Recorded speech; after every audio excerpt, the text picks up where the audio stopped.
Soulmouth is the first book of poetry I've had in 5 years, and the reason I think it's taken so long is because I'm very unused to using such personal material. There's a lot of very autobiographical material in, but so I ended up organizing the book into 3 parts, and they're all connected with childhood in some way. The first part is called Body, and it tells small stories that I remember from incidents as a child. And these poems turned out to be quite tightly constructed with a lot of rhyme in them, which really surprised me when I wrote them. But it makes sense in terms of thinking of childhood and reading nursery rhymes and the kind of sounds that you love as a child.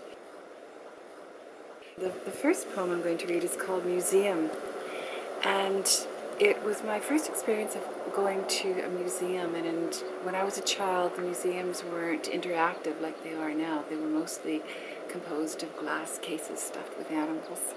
I was fascinated by this, but what I really found beautiful and wonderful in the museum in Victoria was a glass beehive, and you could stand and watch the bees go in and out.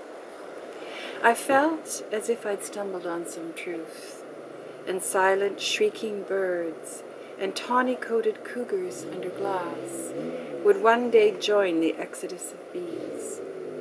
I held my breath, lest someone thoughtless thought to intervene and shut their egress.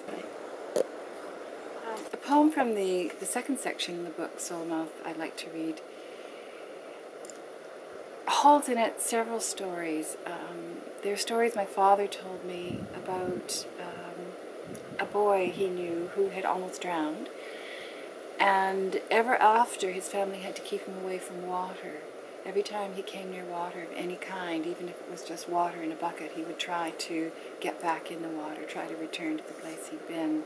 So that was an echo in my mind in this piece, and more specifically an experience I had with my daughter and her friend when we were in Newfoundland, and the poem tells you what we found there. The dog's mouth opened, its opaque eyes cleared, and it cried, "I didn't deserve this. See where the village plants its headstones. How strange that graves overlook the harbor entrance, and the scenic shacks, and the headland of foaming grass. Don't trust any of it." My daughter and her friend in their winter boots smashed the shore ice. I said a prayer for the dog, and we left. And so, there is one thing only I need to know when I lean over the well to inquire, and it is who will put the light of kindness into our children's faces, and how will they know?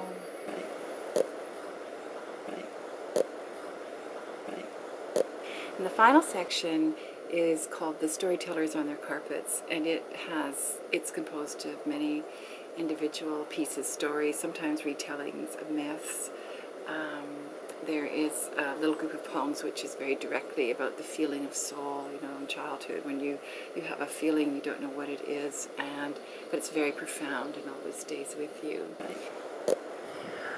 What I want more than anything to survive is the feeling. In a sense, in a poem, the specific doesn't matter. The specifics do, as a poet, of course they do. You're concerned about how language is working and whether you've found the right words.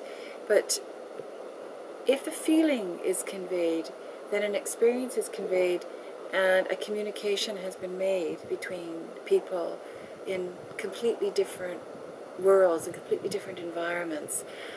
And maybe it's one of the things that you can do, not just as an artist, but as a human being that has some importance, that you can make a link to another person.